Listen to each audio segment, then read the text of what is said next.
Bonjour, je vais vous parler du mémoire en langue à littérature. Alors, un mémoire en langue à littérature, c'est un petit peu comme dans toutes les autres matières, c'est d'abord un travail de recherche. Le mémoire en langue à littérature, il doit se distinguer du mémoire en langue à langue et littérature en fait. C'est important de préciser la nuance parce que le mémoire en langue à littérature touche précisément à des œuvres littéraires, tandis que le mémoire en langue à littérature et langue peut toucher des questions de langue plus générale. Donc on se retrouve, si on va dans le guide de la Libye, on se retrouve dans des mémoires de catégorie 1 ou 2, c'est-à-dire soit on travaille sur un auteur, ça c'est la catégorie 1, soit dans la catégorie 2, on choisit de travailler sur une comparaison en fait, entre un auteur dans la langue A et puis un autre peut-être qui a été traduit en fait. Donc on peut aussi travailler dans une optique comparatiste avec une traduction. C'est un mémoire aussi, donc je l'ai déjà dit, qui traite de littérature. Cela signifie qu'il faut que le sujet ait vraiment un trait direct, explicite avec le domaine littéraire. Alors évidemment, cela peut être par exemple une interrogation sur un genre littéraire. C'est un mémoire qui peut porter sur des dramaturges, ça peut être un mémoire qui porte sur des poètes. Ça peut être aussi un mémoire qui traite un auteur en particulier de la littérature, un auteur qui est reconnu par le monde de la Libye. Et dans le mémoire de littérature, il faut aborder des questions de littérature, à savoir des procédés propres à la littérature. Il faut vraiment être dans une terminologie spécifique au domaine de la littérature. Voilà. Alors, l'objectif du mémoire, je pense que j'ai en partie répondu à cette question, mais en tout cas, moi je vais transformer votre question. Un bon mémoire dans ma matière, c'est un mémoire, et je pense que c'est le cas dans les autres matières, c'est un mémoire qui a été choisi en fonction d'un centre d'intérêt fort, d'un domaine d'intérêt fort, propre au domaine littéraire évidemment. C'est un mémoire aussi qui fait l'objet surtout d'une problématique claire, spécifique, définie, et une problématique qui ne soit ni trop restreinte ni trop large, et qui soit aussi une problématique qui puisse faire l'objectif d'une recherche qui fasse l'objectif d'un traitement de 4000 mots. Donc ça, c'est quand même quelque chose de très important à avoir en tête avant de se lancer dans un mémoire en littérature. Dans le mémoire en littérature aussi, il faut bien qu'on ait en tête la distinction entre le sujet du mémoire, c'est important pour l'élève. Par exemple, le sujet du mémoire ne va pas porter sur l'écriture satirique, je ne sais pas, dans telle ou telle œuvre de Molière, et la problématique que l'on va poser sur ce sujet, qui va être une problématique un petit peu plus spécifique que le sujet que je viens d'évoquer. Enfin, je pense qu'un mémoire en langue et littérature, en langue à littérature, est un mémoire qui, comme dans tous les autres domaines, toutes les autres disciplines, est un mémoire qui s'appuiera de façon très rigoureuse sur les critères d'évaluation finaux. C'est-à-dire qu'il n'y a pas de bon mémoire si je n'ai pas en tête de manière précise tous les critères de A à E. Et si j'ai bien en tête ces critères, normalement je mets toutes les chances de mon côté pour réussir mon mémoire en langue à littérature. Je peux évoquer ces critères en fait d'évaluation.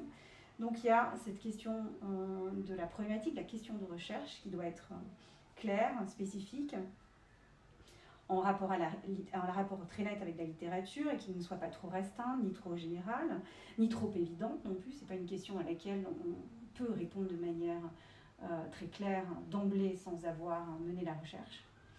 Ça, ce sera le critère A. Donc c'est vraiment la définition de cette question de recherche, elle est fondamentale. Alors ensuite, on a un critère B qui va nous demander une connaissance très approfondie de l'œuvre littéraire ou des œuvres littéraires qu'on va traiter. Et là, il faut qu'on soit dans un niveau littéraire assez élevé, qu'on soit dans des concepts d'ordre littéraire.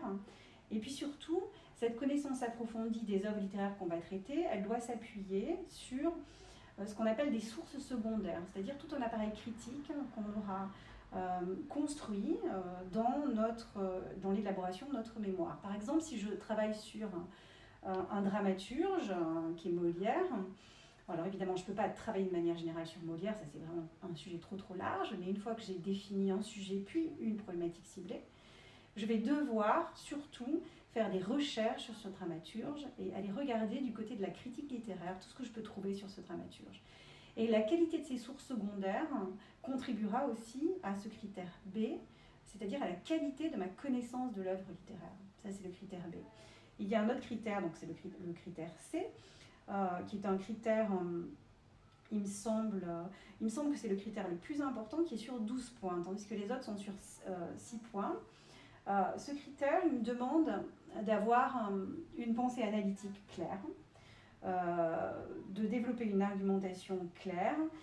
Et c'est là aussi que je vais voir si mon argumentation est en lien serré avec la problématique que j'ai posée. C'est-à-dire, il faut imaginer que je pose une question, il va falloir que le plan de mon mémoire réponde de manière très rigoureuse à cette question. Chacune des parties doit être une réponse partielle à la problématique qui a été posée. Voilà. Et donc là, tout ce côté d'argumentation, en cohérence avec la question posée, qui montre aussi ma démarche analytique, ma pensée critique, etc., va être le cœur du travail de recherche dans un mémoire de langue A littérature.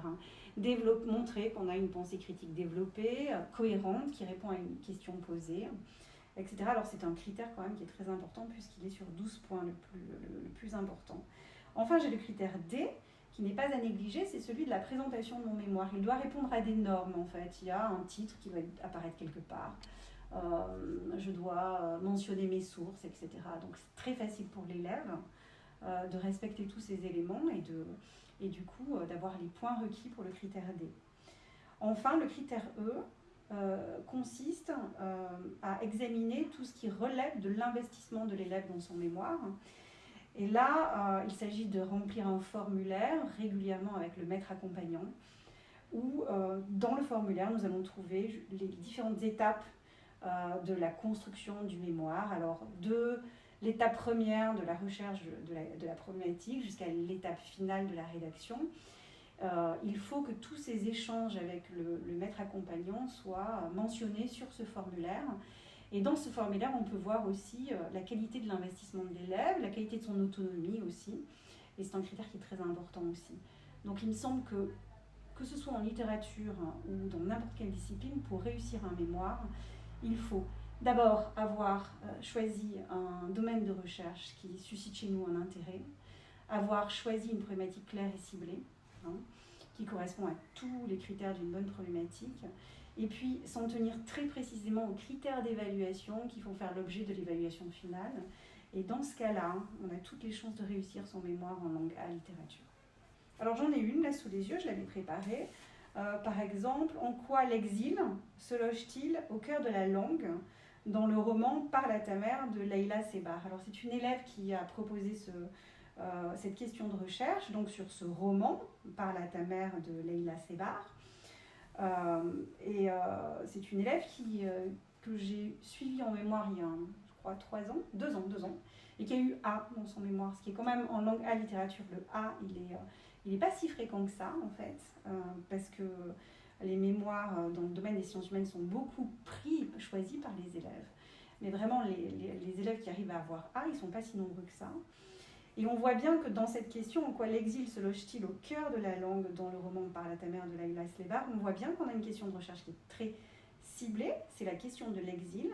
Et ce qui est extrêmement intéressant dans cette question, c'est que cette question de l'exil, qui est une thématique, qui est chère à cette autrice, Leïla Sebar, c'est une question que l'élève a, une thématique qu'elle a réussi à rattacher à l'écriture elle-même, à l'écriture littéraire, parce qu'elle parle de l'exil qui se loge au cœur de la langue. Donc on est bien parti dans ce mémoire, parce qu'on a une problématique qui est ciblée, mais en plus on a un mémoire vraiment qui est dans un niveau déjà de qualité littéraire assez élevé, parce que c'est une élève qui a compris que les meilleurs mémoires en littérature sont ceux qui interrogent aussi l'écriture littéraire, en fait, en même temps que les thématiques.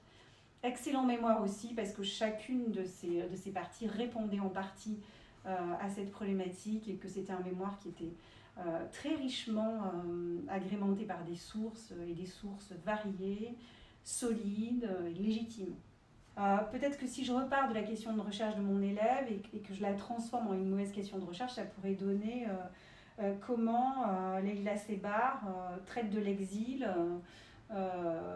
dans son corpus romanesque en fait.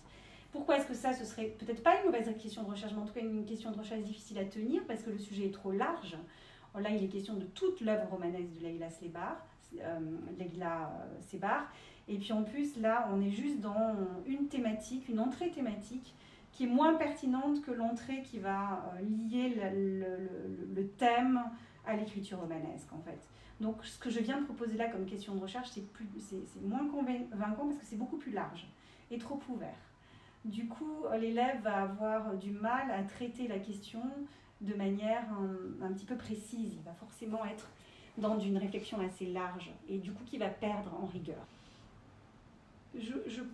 Au risque de me répéter, hein, je pense que l'idée c'est vraiment d'avoir en tête un domaine d'intérêt littéraire fort. Alors soit un goût prononcé pour un auteur. Alors ça ne suffira pas, il va falloir après avec le maître accompagnant chercher quelle œuvre de cet auteur en particulier, et puis quelle question, quelle problématique dans une œuvre en particulier, ou dans deux œuvres, etc. Et il faut partir d'un goût fort pour la littérature, et pas d'un goût qui serait vague, mais d'un goût qui serait déjà ciblé pour un domaine de la littérature, que ce soit un genre littéraire, ou que ce soit par exemple un siècle littéraire, en particulier on peut penser à un goût pour le classicisme ou pour l'écriture contemporaine, par exemple. Donc le centre d'intérêt fort, il est important. Et puis je crois que ce qui est important, c'est la discussion aussi avec le maître accompagnant. Très très vite d'arriver avec des choix, déjà, des idées. Ça va permettre au maître accompagnant de démêler ce qui est possible de garder pour le mémoire et ce qui amène l'élève dans une direction un petit peu plus difficile à gérer en fait. Donc ce climat de confiance avec le maître accompagnant, c'est aussi à l'élève de l'instaurer. On demande aussi aux élèves d'être quand même de travailler aussi en autonomie avec le maître accompagnant et d'aller régulièrement le solliciter, mais de travailler aussi en autonomie. Donc je pense que ça c'est important. Et puis toujours s'appuyer sur les critères, je pense que c'est la même chose dans n'importe quelle mémoire et puis dans n'importe quel examen que l'on prépare.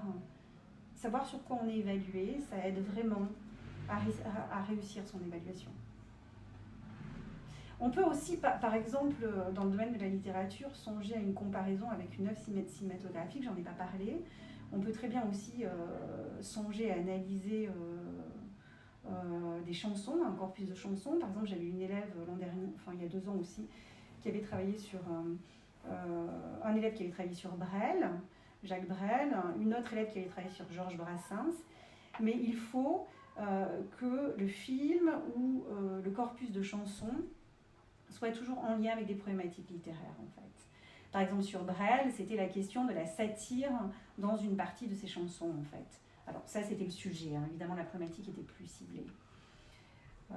Voilà, donc les 2 élèves en question étaient passionnés par Brel et par Brassens. Je pense que le centre d'intérêt fort peut être un élément déjà décisif pour la manière dont on va conduire ce mémoire en fait.